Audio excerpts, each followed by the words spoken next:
Aquel martes de noviembre llegué a casa después de un día agotador en la oficina de contabilidad donde trabajo desde hace 5 años. El cielo de Madrid estaba cubierto por nubes grises que amenazaban con descargar en cualquier momento, igual que mi ánimo después de una reunión particularmente tensa con mi jefe. Lo único que me mantenía en pie era la idea de abrazar a mis hijos, Lucía y Mateo, y escuchar sus risas mientras me contaban su día en el colegio. Al abrir la puerta de nuestro piso en Vallecas, me sorprendió el silencio. Normalmente, a esta hora, las voces de mis pequeños inundaban cada rincón de la casa. Lucía estaría practicando alguna canción nueva en su flauta, mientras Mateo seguramente correría de un lado a otro con sus coches de juguete. Pero hoy, solo el silencio me recibió, interrumpido únicamente por unos sollozos ahogados que parecían venir del trastero. Dejé mi bolso y mi abrigo sobre el sofá y seguí aquellos sonidos con el corazón encogido. Al abrir la puerta del pequeño trastero que teníamos junto a la cocina, la imagen que encontré me dejó sin aliento. Mis hijos estaban sentados sobre un montón desordenado de sus pertenencias, con las caras marcadas por lágrimas que parecían no tener fin. La ropa que con tanto cuidado les había comprado poco a poco, los juguetes que habían recibido en cumpleaños y reyes, incluso los libros y cuadernos del colegio, todo había sido arrojado sin ningún cuidado al suelo frío de cemento. Lucía, con sus 8 años, intentaba consolar a Mateo, de apenas 5, mientras sostenía contra su pecho el oso de peluche descosido que su padre le había regalado antes de marcharse a Alemania por trabajo. Los ojos de mi hija, tan parecidos a los míos, mostraban una mezcla de dolor y confusión que ningún niño debería experimentar. «¿Qué ha pasado, cariño?», pregunté, arrodillándome junto a ellos y abrazándolos con fuerza.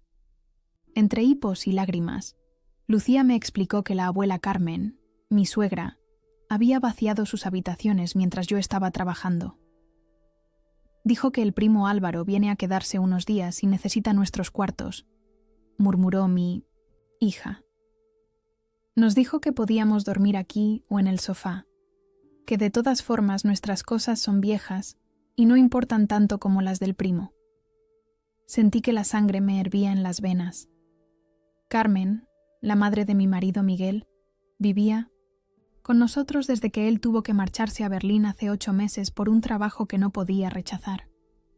Yo había aceptado que se quedara para ayudarme con los niños mientras compaginaba mi trabajo con la casa, pero desde el primer día, Carmen me había hecho sentir como una intrusa en mi propio hogar. Al principio fueron comentarios sutiles sobre mi forma de cocinar, tan diferente a la suya, o sobre cómo vestía a los niños. Luego empezó a reorganizar mis armarios sin permiso, a cambiar la decoración que con tanto cariño había elegido para nuestro hogar y a criticar mi acento andaluz cada vez que hablaba por teléfono con mi familia en Sevilla. Pero esto era cruzar una línea que jamás pensé que alguien pudiera traspasar.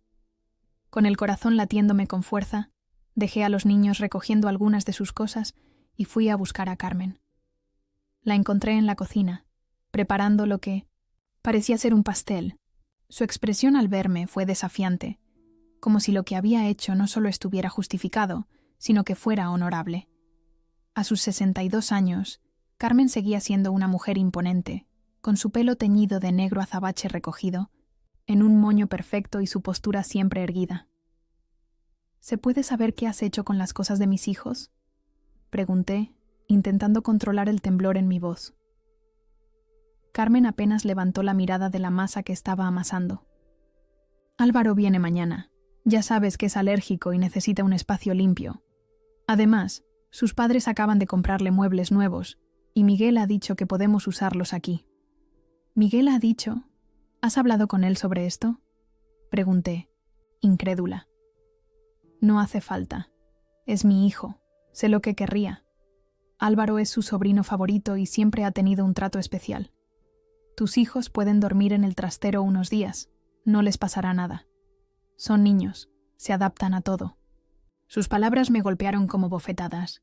No era solo el hecho de que hubiera tirado las pertenencias de mis hijos, sino la frialdad con la que consideraba que mis pequeños merecían menos comodidad y respeto que su otro nieto. En ese momento, entendí que para Carmen, Lucía y Mateo siempre serían ciudadanos de segunda categoría en su mundo, simplemente porque yo, su madre, no era lo suficientemente buena a sus ojos. El shock fue abrumador, pero la imagen de mis hijos temblando sobre sus pertenencias en el suelo me devolvió a la realidad. En ese momento, mi instinto de madre silenció cualquier otra emoción. La rabia, la humillación, la incredulidad, y todas tendrían su turno más tarde. En ese instante, solo tenía un pensamiento: debía proteger a mis hijos. Esto se acabó, Carmen, dije con una calma que no sabía que podía tener. Recoge tus cosas. O te vas tú, o nos vamos. Nosotros. Mi suegra soltó una risa corta, como si le hubiera contado un chiste malo. ¿Y a dónde irías? ¿Con tu sueldo miserable? Este piso está a nombre de Miguel, no tuyo. ¿Crees que mi hijo te elegiría a ti sobre su propia madre? Eres ingenua, Sofía. Siempre lo has sido. Sus palabras pretendían herirme, hacerme dudar, pero en lugar de eso, confirmaron lo que ya sabía en mi corazón. No había vuelta atrás. Con una dignidad que no sabía que poseía, regresé al trastero donde mis hijos habían logrado rescatar algunos juguetes y libros del caos. Me arrodillé frente a ellos y tomé sus pequeñas manos entre las mías. Vamos a hacer un viaje, mis amores, les dije con una sonrisa que intentaba transmitirles seguridad. Vamos a ir a un lugar donde nadie nos hará sentir menos importantes. Durante años había soportado los desprecios de Carmen, convenciéndome a mí misma de que mantener la paz familiar valía cualquier sacrificio. Desde que conocí a Miguel en aquella fiesta universitaria en Barcelona, su madre había dejado claro que yo, una chica andaluza de familia humilde, no era lo que ella había soñado para su único hijo. A pesar de mi título en empresariales y mi trabajo estable, para Carmen siempre fui la chica del sur, como si mi acento sevillano fuera una marca de inferioridad. Había tolerado ser tratada como si fuera invisible en mi propio matrimonio, mordiendo mi lengua cuando ella desestimaba mi papel como madre o cuando intentaba socavar mi autoridad delante de mis hijos. Tu madre no sabe. Haz caso a la abuela. Era una frase que Lucía y Mateo habían escuchado demasiadas veces. También aguanté sus intromisiones constantes, desde decidir qué se cocinaba cada día hasta cómo debían vestirse los niños para ir al colegio, siempre según sus criterios anticuados. La situación empeoró cuando Miguel aceptó aquel trabajo en Berlín. Es una oportunidad única, me había dicho con ojos brillantes. Solo serán 2 años, y el sueldo nos permitirá comprar una casa mejor cuando vuelva, puncoso. Lo que empezó como una solución temporal, que Carmen viniera a vivir con nosotros para ayudarme con los niños mientras yo trabajaba, se había convertido en una pesadilla diaria. Las llamadas con Miguel se habían vuelto cada vez más tensas. Él siempre parecía estar demasiado ocupado para escuchar mis quejas sobre su madre, y cuando lo hacía, minimizaba la situación. Ya sabes cómo es ella. Tiene sus manías. Hazlo por mí, por favor. Y yo, por amor a él y por mantener unida a nuestra familia, había accedido una y otra vez. Pero esto era diferente. Ya no se trataba de mí. Se trataba de la dignidad de mis hijos, de su seguridad emocional, de enseñarles que merecían respeto. Mientras ayudaba a Mateo a recoger los pocos juguetes que no se habían roto al ser arrojados al suelo del trastero, sentí que algo se rompía dentro de mí. No fue una ruptura frágil, sino decisiva, como cuando se corta un hilo que ha estado tensándose durante demasiado tiempo. «Mamá, ¿la abuela nos odia?», preguntó Mateo con su vocecita que aún arrastraba las erres. Sus ojos marrones, idénticos a los de su padre, me miraban buscando una respuesta que pudiera entender. «No, cariño», respondí, tragándome las lágrimas. «La abuela simplemente no sabe querernos como merecemos». Lucía, que para sus 8 años siempre había sido demasiado perceptiva, me observaba mientras guardaba cuidadosamente sus libros de cuentos en una mochila. ¿Vamos a llamar a papá?, preguntó con una seriedad impropia de su edad. La pregunta me dejó sin aliento por un momento. ¿Qué diría Miguel? ¿Me apoyaría esta vez o, como siempre, encontraría excusas para el comportamiento de su madre? La duda duró apenas unos segundos antes de que la claridad me invadiera. Ya no podía depender de Miguel para proteger a nuestros hijos. Esa responsabilidad recaía ahora únicamente sobre mis hombros. Más tarde, cariño, respondí. Finalmente, ahora tenemos que prepararnos para nuestro viaje. No podía soportar la idea de mis hijos creciendo en una casa donde siempre serían tratados como ciudadanos de segunda clase, donde su valor sería constantemente cuestionado, donde aprenderían que está bien agachar la cabeza ante el maltrato. ¿Qué clase de lección les estaría dando si permitía que esto continuara? Con manos temblorosas, pero voz firme, les dije que prepararan una mochila con algunas mudas de ropa y sus objetos más preciados.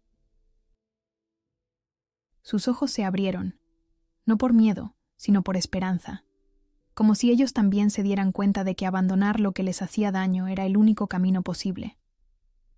Mientras los niños recogían sus cosas, entré rápidamente en mi habitación y saqué una maleta del armario. Metí lo esencial: documentos importantes, algo de ropa, el poco dinero en efectivo que guardaba para emergencias y algunas fotos familiares que no quería dejar atrás. Mi mente trabajaba a toda velocidad, evaluando opciones, calculando recursos. Llamé a Pilar, mi mejor amiga desde la universidad, que vivía en Alcalá de Henares. Sin entrar en detalles, le pregunté si podíamos quedarnos con ella unos días mientras encontraba una solución más permanente. Su respuesta inmediata me dio el primer atisbo de alivio en horas. «Ven ahora mismo. Mi casa es vuestra».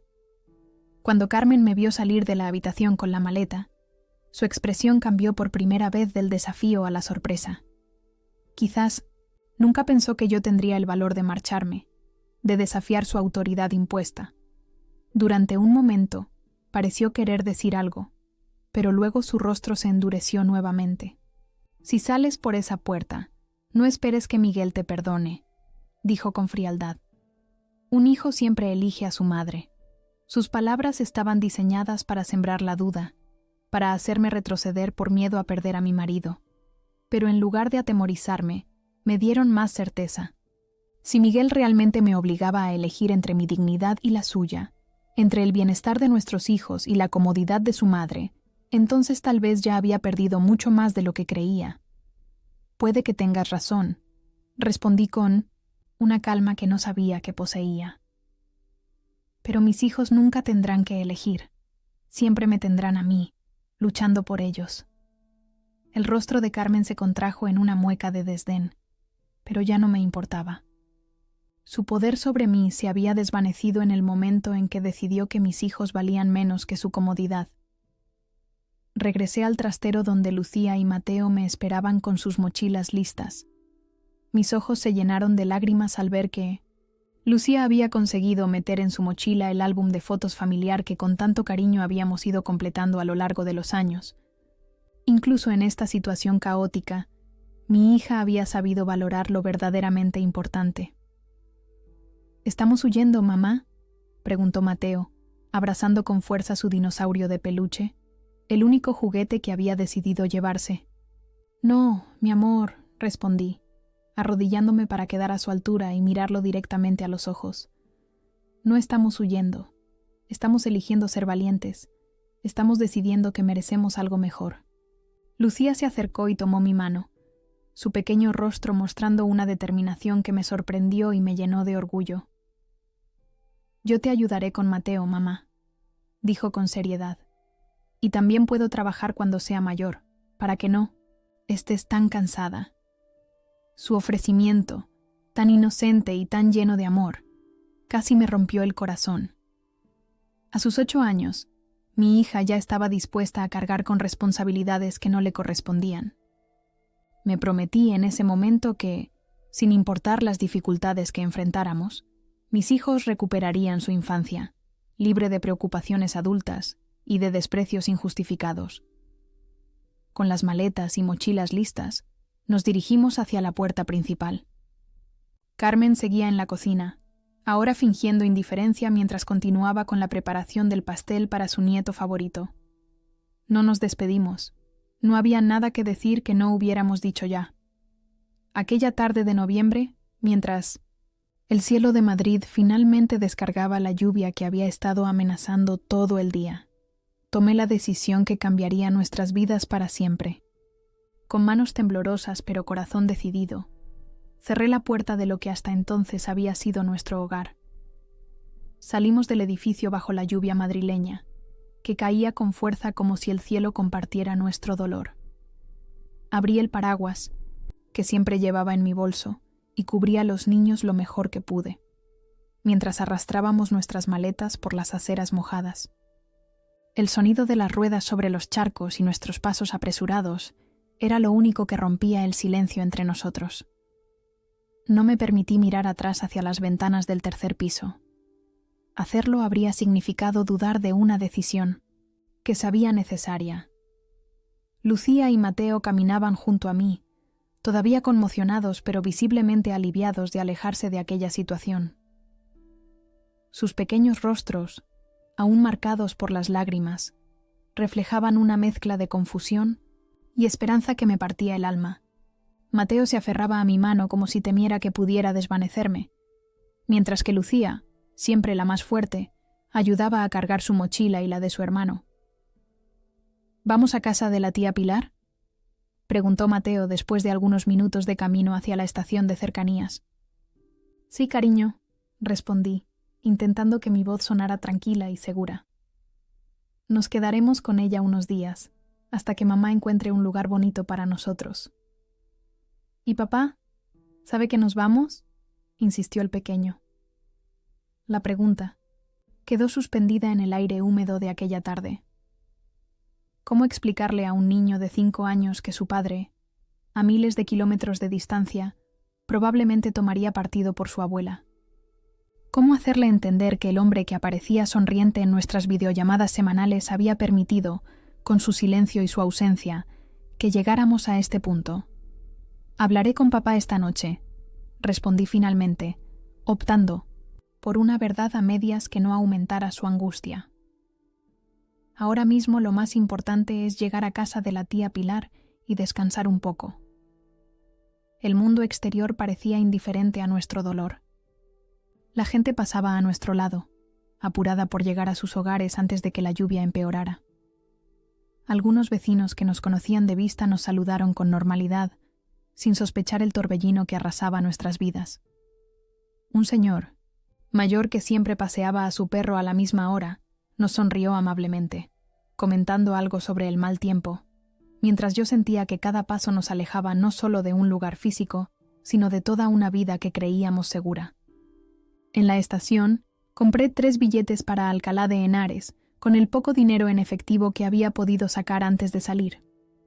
Mientras esperábamos en el andén, busqué en mi móvil el número de Pilar para avisarle de nuestra hora aproximada de llegada. Mis dedos temblaban tanto que tuve que intentarlo varias veces antes de poder marcar correctamente. «Estamos en camino», le dije cuando contestó. «Llegaremos en unos 40 minutos. Te estaré esperando en la estación», respondió, mi amiga con la calidez que siempre la caracterizaba. «He preparado la habitación de invitados y he comprado algo de comida para los niños. No te preocupes por nada ahora, ¿vale?» Sus palabras de apoyo incondicional me provocaron las primeras lágrimas que me permitía derramar desde que había descubierto a mis hijos en el trastero. Rápidamente las sequé para que Lucía y Mateo no las vieran. Pero mi hija, siempre atenta, se dio cuenta y apretó mi mano en un gesto de consuelo que me hizo sentir aún más vulnerable. Dentro de mí había una tormenta. No tenía un plan claro, ni un lugar permanente que nos esperara, pero tenía algo mucho más importante: determinación. Me prometí a mí misma que nunca más permitiría que alguien hiciera sentir a mis hijos menos valiosos para mantener la comodidad o las preferencias de otros. El tren llegó puntual, como siempre. Subimos con nuestras escasas pertenencias y nos sentamos en uno de los vagones menos concurridos. Mateo se acurrucó contra mí, agotado por la intensidad emocional de las últimas horas, y pronto se quedó dormido. Lucía, en cambio, permaneció despierta, mirando por la ventana cómo Madrid se alejaba bajo la lluvia, sus ojos reflejando una madurez que ninguna niña de su edad debería necesitar. «Mamá, ¿estás enfadada con papá?», preguntó en 1900 voz baja, para no despertar a su hermano. La pregunta me pilló desprevenida. Había estado tan centrada en protegerlos de Carmen, que apenas había tenido tiempo de procesar mis sentimientos hacia Miguel. ¿Estaba enfadada? Sí, profundamente. ¿Decepcionada? Sin duda. Pero también sentía una tristeza inmensa por lo que podríamos haber sido si él hubiera elegido defendernos, si hubiera puesto límites a su madre, si hubiera estado presente no solo físicamente, sino emocionalmente. «Tú no estoy enfadada, cariño», respondí, acariciando su pelo oscuro. «Estoy triste porque a veces las personas que queremos no pueden darnos lo que necesitamos, aunque nos quieran.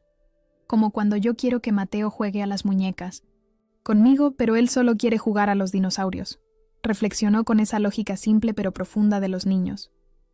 Sonreí a pesar de todo. Algo así, pero más complicado. El resto del viaje transcurrió en un silencio interrumpido, solo por el rítmico traqueteo del tren y los ocasionales suspiros de Mateo en su sueño.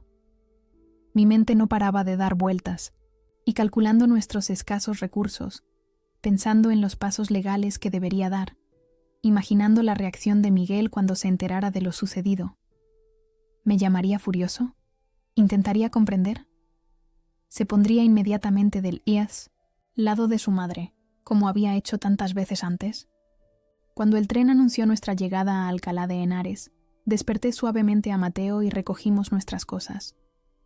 Al bajar al andén, divisé inmediatamente a Pilar, con su inconfundible melena rizada y su sonrisa cálida. Al vernos, corrió hacia nosotros y nos envolvió en un abrazo que parecía querer protegernos de todo el dolor del mundo. «Mis pequeños guerreros», dijo, arrodillándose para estar a la altura de los niños. «¿Quién quiere chocolate? ¿Y caliente y galletas en casa de la tía Pilar?». Los ojos de Mateo se iluminaron por primera vez en ese día, y hasta Lucía esbozó una pequeña sonrisa. Pilar siempre había tenido ese don para hacer que cualquier situación pareciera menos grave, para encontrar un rayo de luz en la oscuridad más densa. Tomamos un taxi desde la estación hasta su piso en el centro histórico de Alcalá.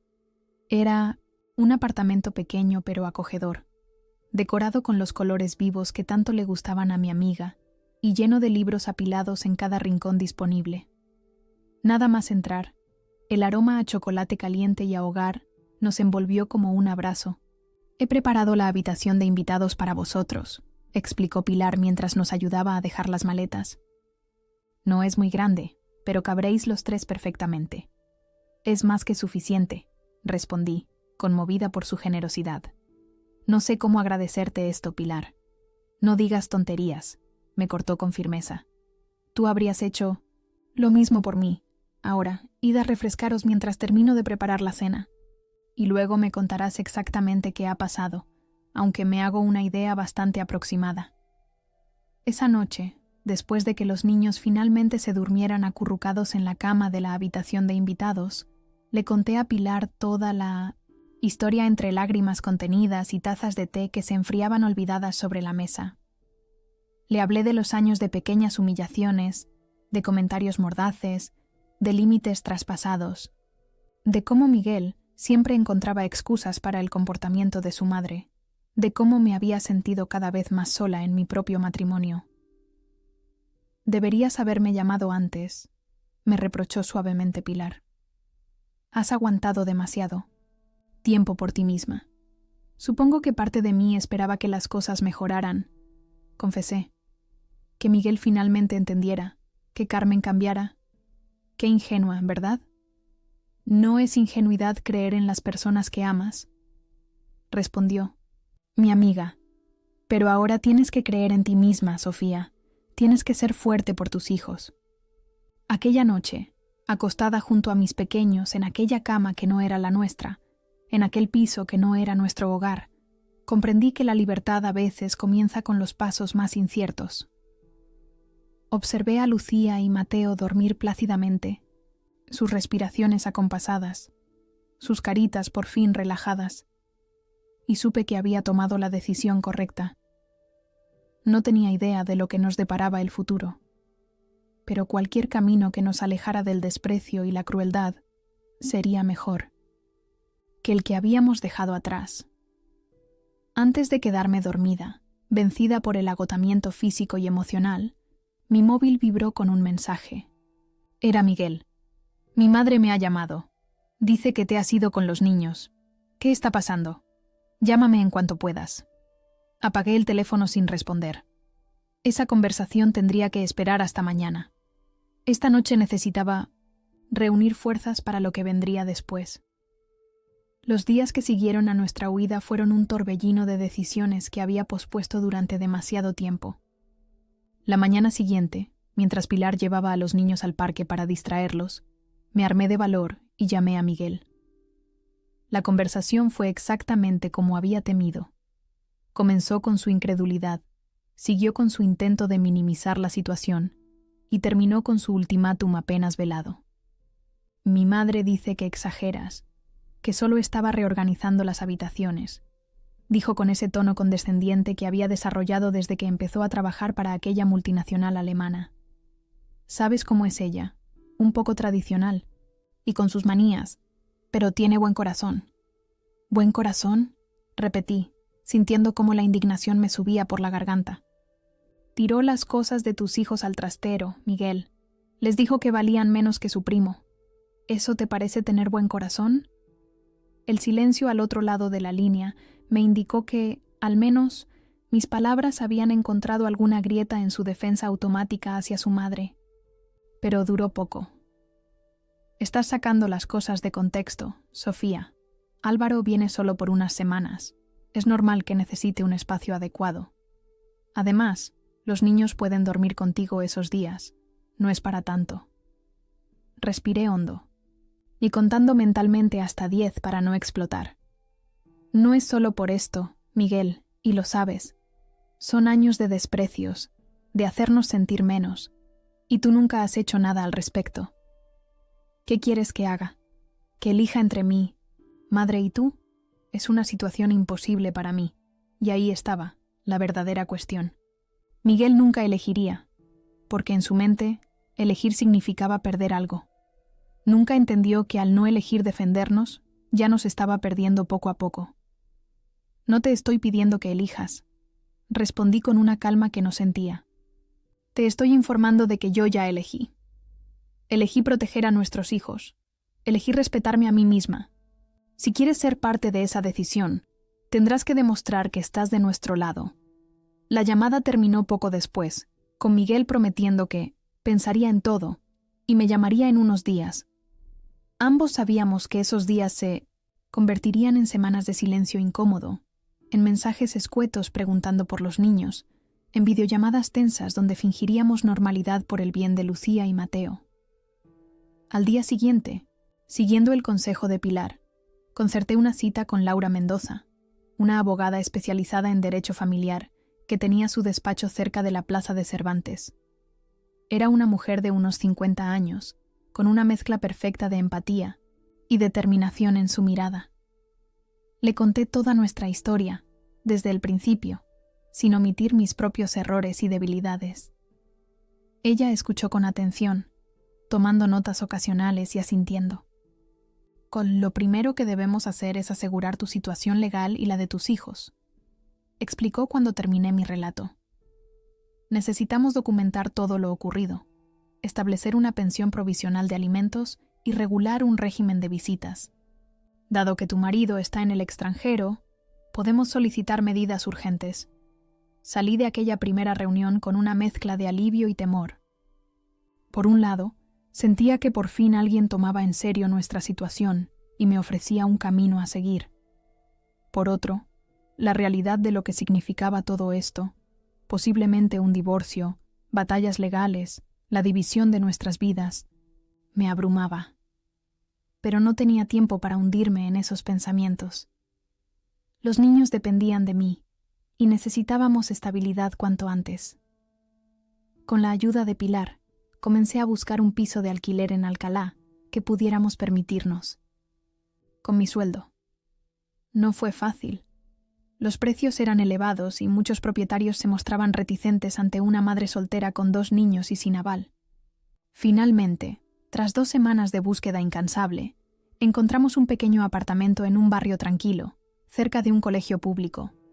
Era modesto, 2 habitaciones, un salón comedor diminuto y una cocina que apenas merecía ese nombre, pero estaba limpio y el casero, un hombre mayor llamado Antonio, pareció conmovido por nuestra situación y aceptó un depósito menor del habitual. Mi madre también crió a 3 hijos sola después de que mi padre se marchara. Me explicó mientras firmábamos el contrato. Sé lo difícil que puede ser. Si necesitas algo, vivo en el piso de arriba. Esa pequeña muestra de humanidad, después de semanas de puertas cerradas, me hizo romper a llorar allí mismo, para vergüenza de Lucía que me miraba sin entender por qué su madre se deshacía en lágrimas por un piso con paredes desconchadas y un baño con azulejos antiguos. Paralelamente a la búsqueda de vivienda, me lancé al trabajo con renovada determinación. Hablé con mi jefe en la oficina de contabilidad y le expliqué mi situación, pidiéndole la posibilidad de hacer algunas horas extras. Don Felipe, un hombre serio pero justo, no solo accedió, sino que me ofreció llevar la contabilidad de algunos pequeños negocios de la zona como trabajo freelance que podía realizar desde casa por las noches. Siempre has sido mi empleada más eficiente, Sofía, me dijo con una de sus raras sonrisas, y ahora necesitas el dinero más que nunca, pero prométeme que no te agotarás hasta enfermar. Los días se convirtieron en una rutina agotadora, pero necesaria. Me levantaba a las 6 para preparar a los niños para el colegio nuevo. Los dejaba allí a las 9 y corría a la oficina. Trabajaba hasta las 5. Recogía a Lucía y Mateo. Les ayudaba con los deberes. Preparaba la cena, los acostaba y luego, cuando la casa por fin quedaba en silencio, abría el ordenador y seguía trabajando hasta que el cansancio me vencía. Mis compañeros notaron el cambio en mí. Algunos lo admiraban, otros lo compadecían, pero yo había dejado de preocuparme por sus juicios. Lo único que importaba era que mis hijos vieran en mí un ejemplo de lucha, no de rendición. Poco a poco, las piezas comenzaron a encajar en su lugar. Tras un mes en el pequeño apartamento, ya habíamos establecido nuestras propias rutinas y tradiciones. Los viernes por la noche era noche de pizza y película. Los domingos por la mañana íbamos al mercadillo local a comprar fruta fresca y a veces algún pequeño capricho para los niños. La abogada había conseguido que un juez fijara una pensión provisional que Miguel empezó a pagar, aunque no sin antes protestar por la cantidad. Nuestras conversaciones telefónicas se habían vuelto breves y centradas exclusivamente en los niños.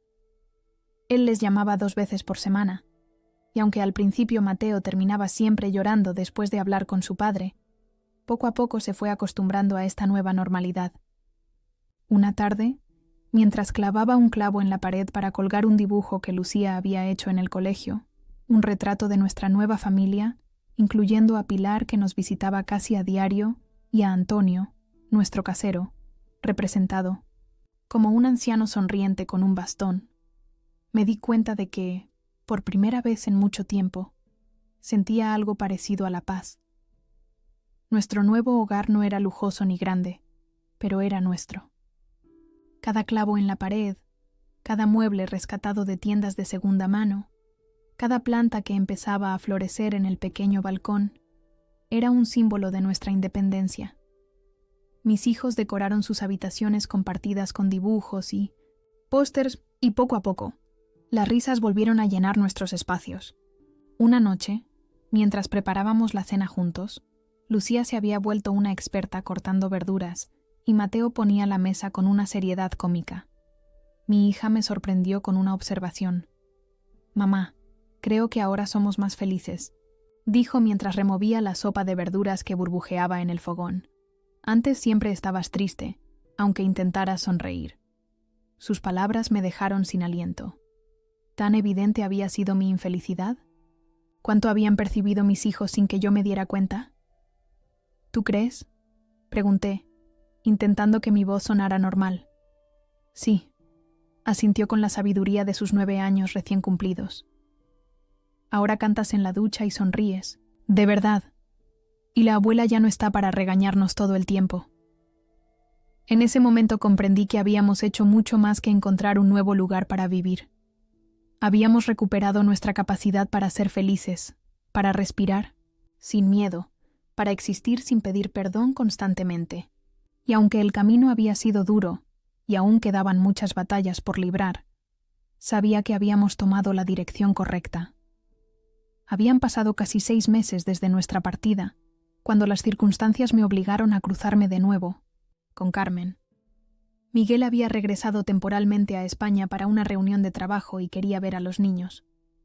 Hasta entonces, se había limitado a videollamadas y a un par de regalos enviados por correo en los cumpleaños de Lucía y Mateo, siempre con la excusa de que su trabajo en Berlín era demasiado exigente para permitirle viajar.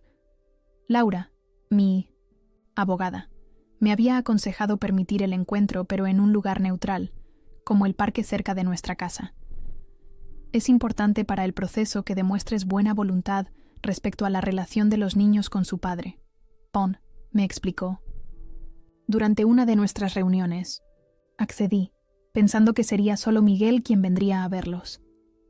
La tarde acordada, mientras esperábamos sentados en un banco del parque, vi llegar no solo a Miguel sino también a Carmen. Mi corazón dio un vuelco y sentí que las piernas me temblaban, pero respiré hondo recordando todo lo que había conseguido en estos meses. Ya no era la misma mujer insegura que había salido de aquella casa con lo puesto y el corazón roto. Lucía fue la primera en darse cuenta de su presencia. Su cuerpo se tensó visiblemente junto al mío y su mano buscó la mía con un apretón nervioso. Mateo, que estaba absorto en las hormigas que recorrían el borde del banco, levantó la mirada y su expresión se iluminó al ver a su padre, pero se ensombreció inmediatamente al reconocer a su abuela. «No me dijiste que vendría ella», murmuró Lucía, con una madurez impropia de sus 9 años. «No lo sabía, cariño», respondí con sinceridad, «pero no te preocupes, estamos en un lugar público y nadie puede hacernos daño aquí». Miguel se acercó con paso inseguro, como si no supiera qué esperar de nosotros. Había adelgazado y lucía ojeras profundas bajo sus ojos. Carmen, en cambio, caminaba con la misma arrogancia de siempre, su mirada evaluando críticamente nuestro aspecto, probablemente buscando signos de miseria o abandono que confirmarán sus predicciones sobre nuestro fracaso sin ella. «Hola, Sofía», saludó Miguel, inclinándose torpemente como si dudara entre darme un beso en la mejilla o mantener la distancia. Optó por lo segundo. «Hola, pequeños, ¿cómo estáis?» Mateo rompió el hielo lanzándose a los brazos de su padre con una alegría que me conmovió y me dolió a partes iguales. Por mucho que Miguel hubiera fallado como marido, seguía siendo el padre que Mateo adoraba.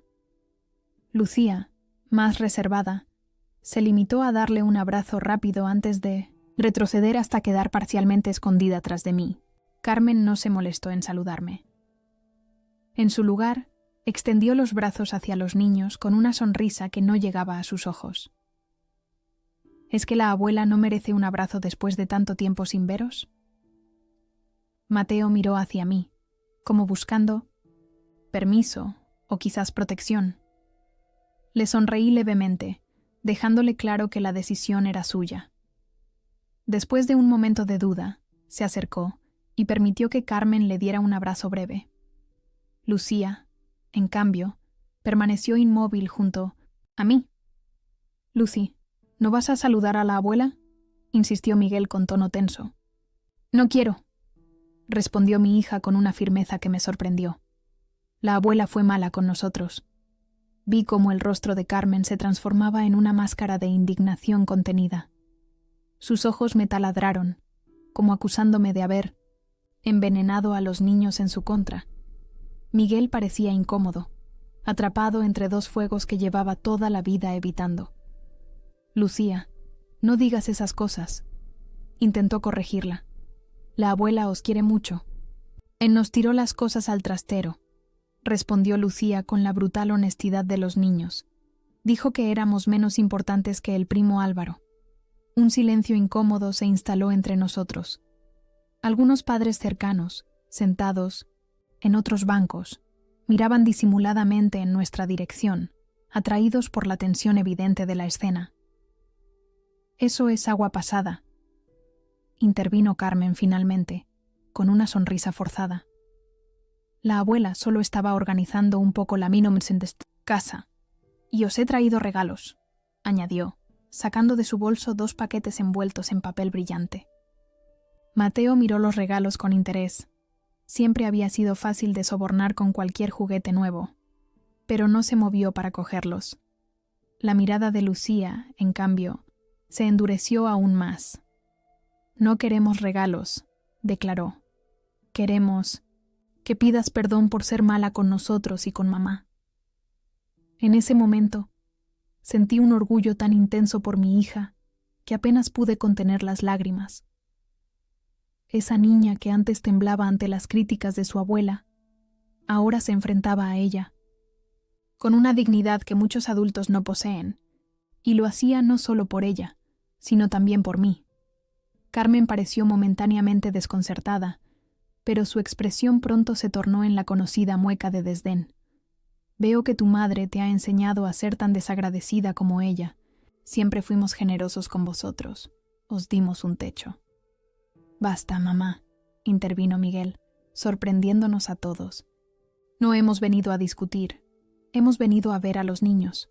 Por primera vez en todos nuestros años de matrimonio, Miguel había interrumpido a su madre para evitar que me atacara. No era una gran victoria, pero sí un pequeño indicio de que algo había cambiado también en él.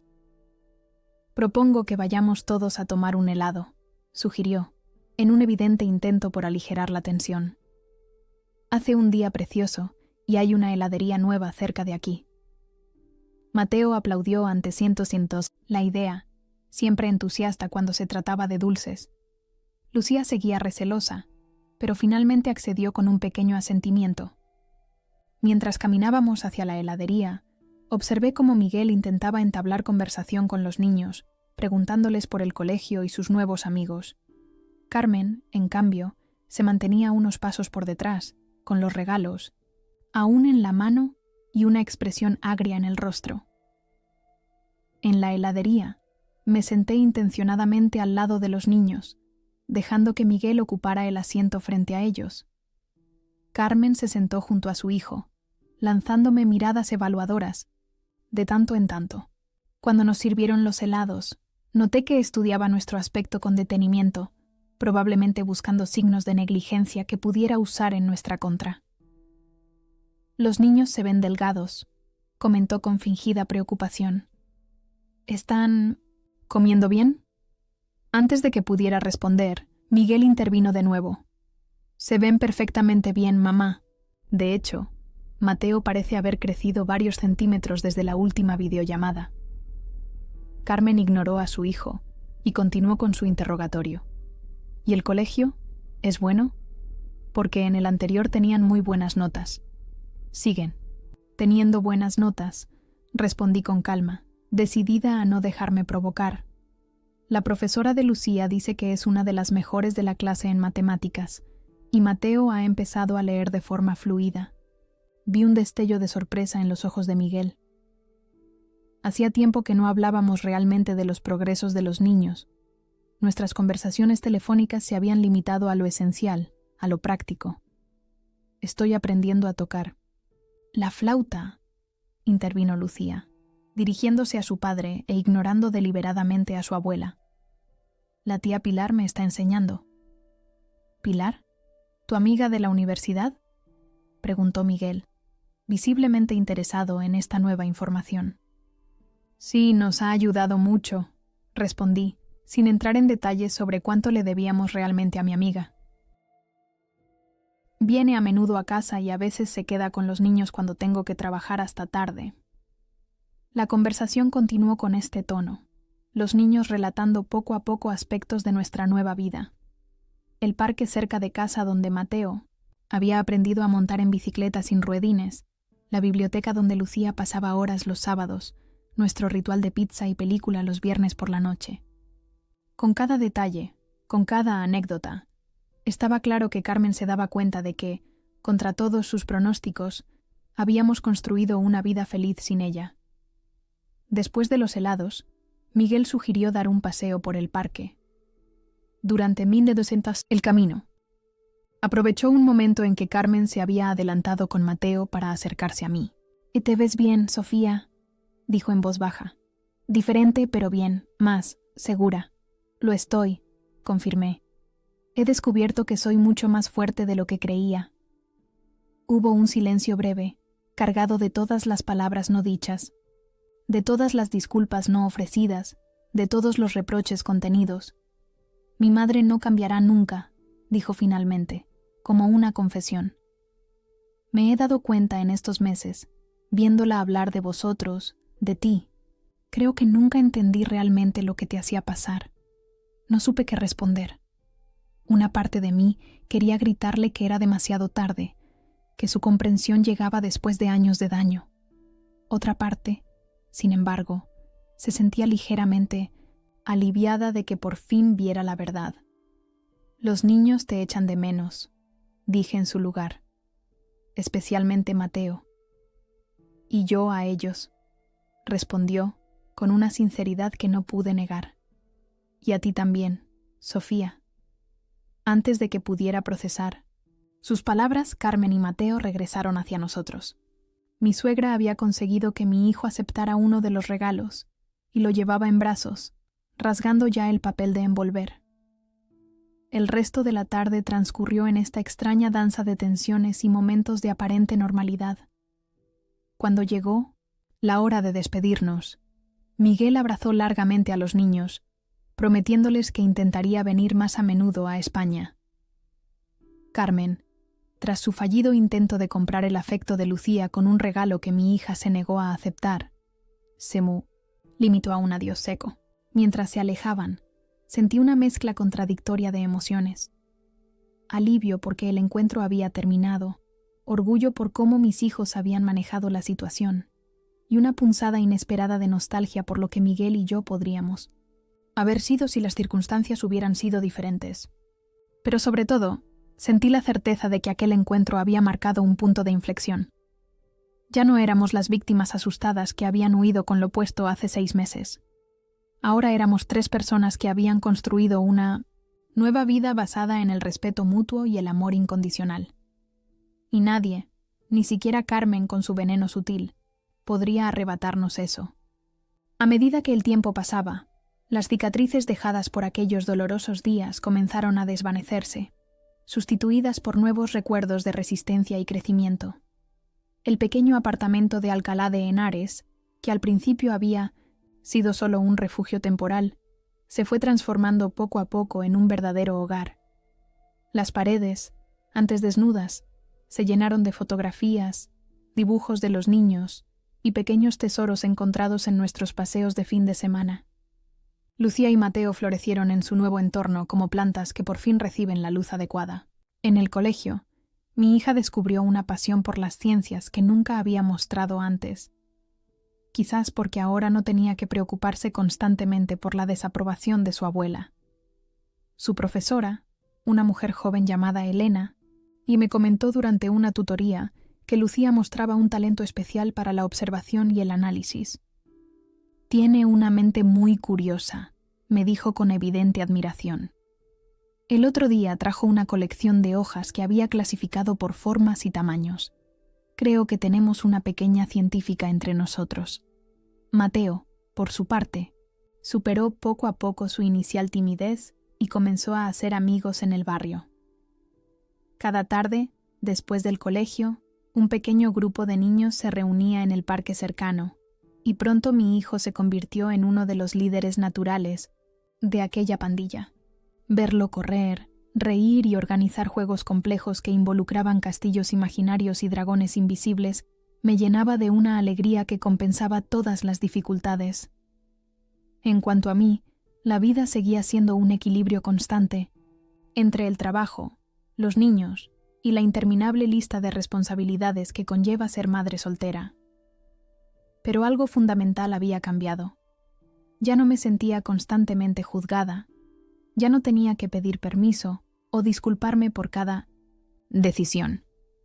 La libertad de dirigir nuestra vida según nuestros propios términos era un lujo que nunca había experimentado durante mi matrimonio.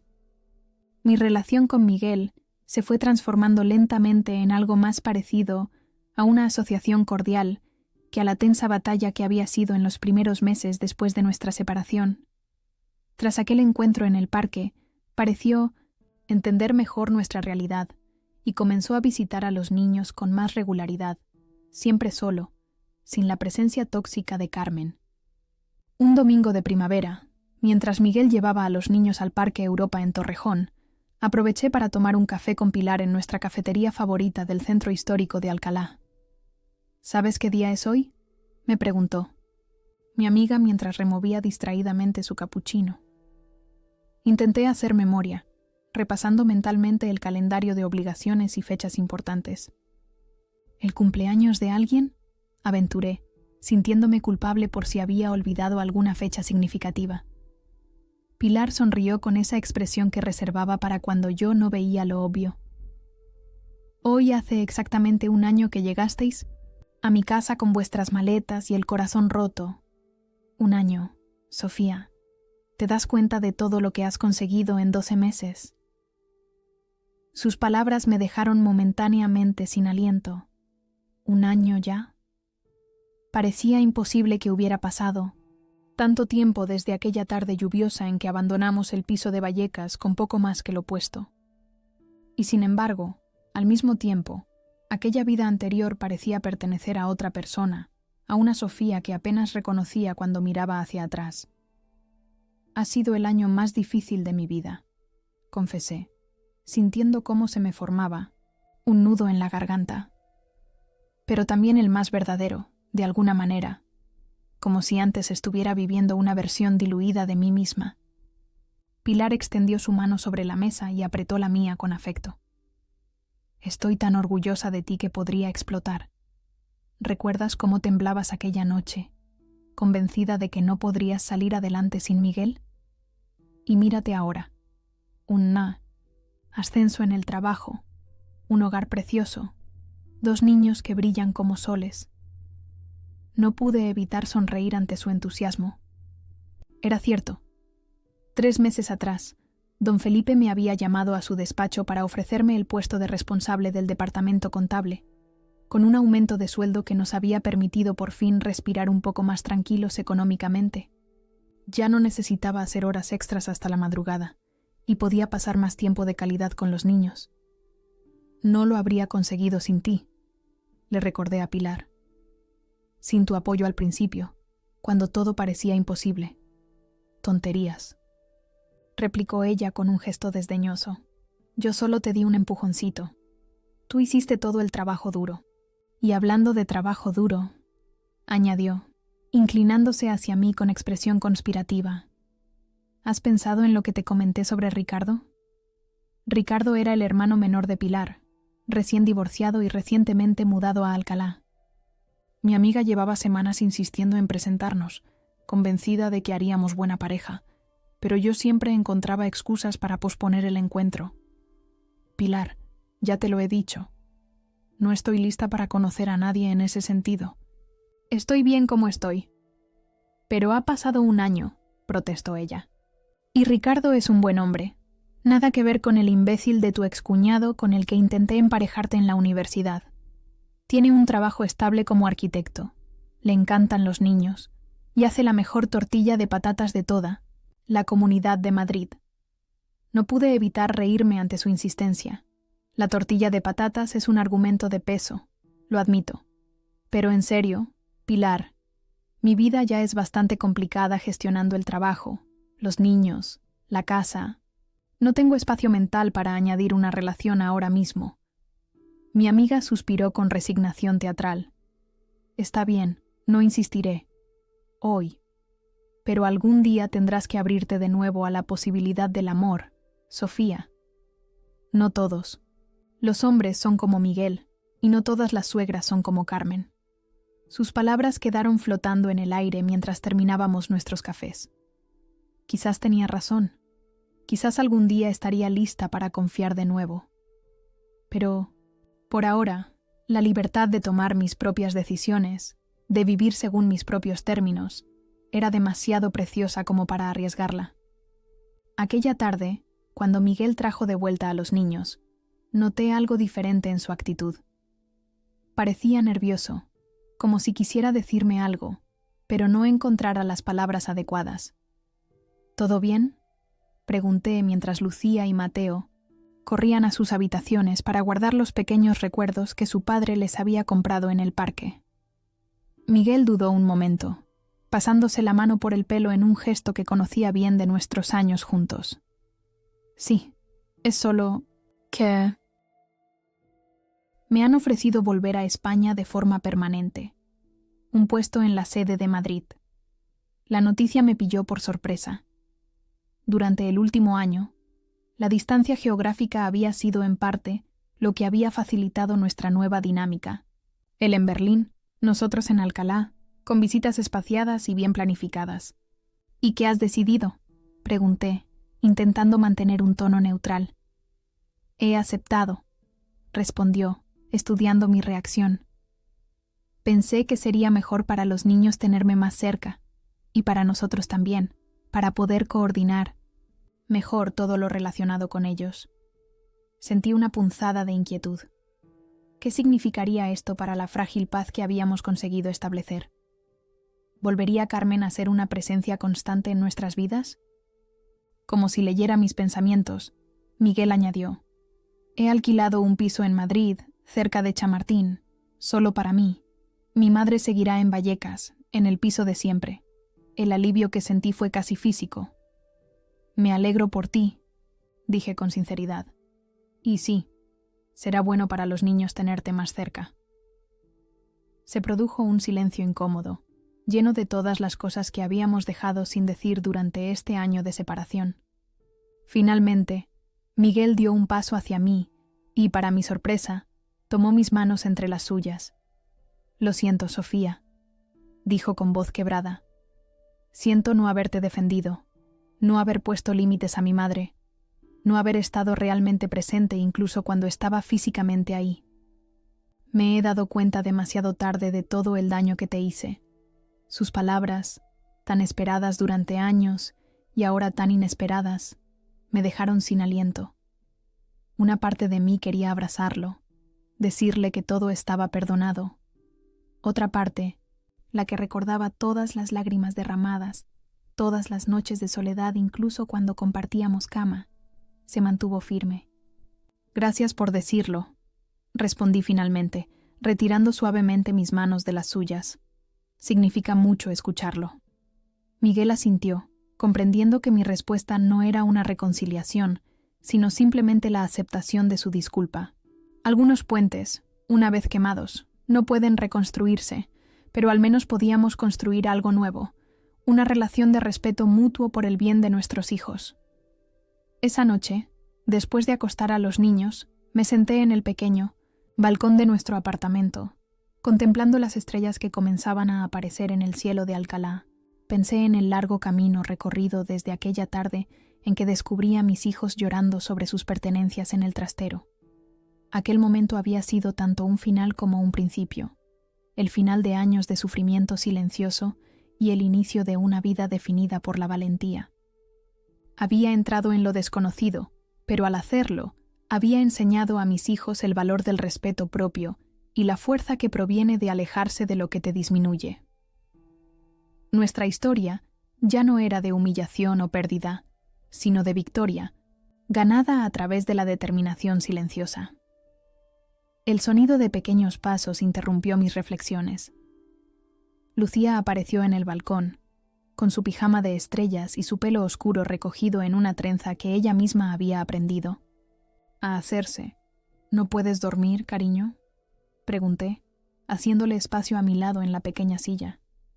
Estaba pensando, respondió, acurrucándose contra mí como cuando era más pequeña.